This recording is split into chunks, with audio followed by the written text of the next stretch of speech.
মাছের তরকারিতে সবসময় আমার নরম টাইপের তরকারি খেতে ভালো লাগে, লাইক ধুন্দুল, ঝিঙে। তো আমি না সবসময় যেটা করি, ছোট বড় মাছ যাই থাক না কেন এই ধুন্দুলের ঝোল করি, অথবা ঝিঙে দিয়ে ঝোল টোল করি। আমার কন্যারাও খুব পছন্দ করে।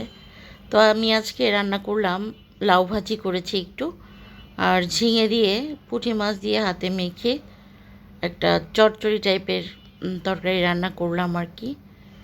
তো এগুলোই টুকটাক রান্না, খুব শর্টকাটে। ইদানিং কাজকর্ম করতে ভালো লাগে না, আর সবচেয়ে কঠিন বিষয় হচ্ছে ঘরের কাজকর্ম করতে করতে রান্না বান্না সেরকম হচ্ছে না, কারণ বেশি রান্না করলে বেশি কাজ বেড়ে যায়। তো সব কিছু মিলে খুব সিম্পল লাইফস্টাইল হচ্ছে আমার, আর এদিক দিয়ে কাজ করতে করতেও জীবন শেষ। তো এই তো রান্না কিন্তু হয়ে গিয়েছে, পাশে ভাত রান্না বসিয়ে দিয়েছি। ফাইনালি রান্নাবান্না কিন্তু ডান। হাতে মাখা চচ্চড়ি খেতে কিন্তু ভালোই লাগে ছোট মাছ পোনার। তো এই ছিল আমার ছোট্ট একটি ভিডিও। আল্লাহ হাফেজ।